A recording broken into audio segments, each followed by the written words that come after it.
Donc, on va tout d'abord voir quelques chiffres sur ces arnaques d'intelligence artificielle en crypto-monnaie.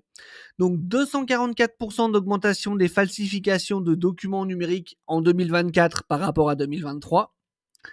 57%, c'est la part des documents numériques parmi toutes les fraudes documentaires dépassant pour la première fois les contrefaçons physiques.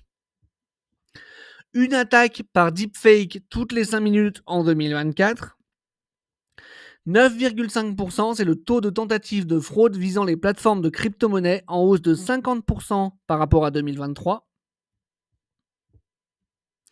Et 9,9 milliards de dollars dérobés en 2024 grâce à ces arnaques d'intelligence artificielle. Donc on se retrouve tout de suite sur un rapport de Chain Analysis, qui est donc un organisme d'analyse on-chain. Et donc vous voyez, on a un graphique ici sous les yeux où il est estimé qu'en 2024, il y aura environ 51,3 milliards d'opérations illicites sur le marché des crypto-monnaies. Voilà, donc vous allez voir, je vous laisserai l'article en description, vous pourrez le consulter, il est assez long et assez complet. Et donc ici, vous voyez qu'on a 40,9 milliards qui sont renseignés, mais on a une estimation à 51,3 milliards.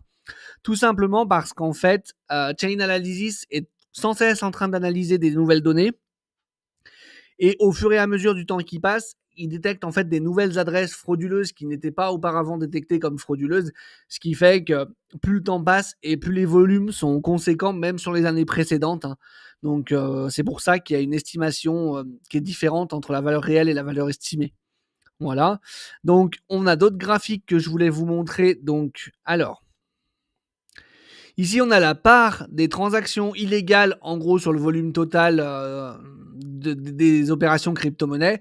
Donc on voit qu'en 2020 c'était jusqu'à 0,70% des opérations. En 2023 ça avait bien remonté avec 0,61. En 2024 l'estimation est à 0,14. Donc malgré tout là-dessus ça a quand même bien diminué. Ici on voit les actifs qui sont principalement concernés. Donc encore une fois on voit qu'en 2020 il y avait une énorme part de Bitcoin qui a diminué au fur et à mesure des années. Aujourd'hui, Bitcoin représente quand même un tout petit montant et c'est surtout les stablecoins aujourd'hui qui sont très représentés dans ce graphique.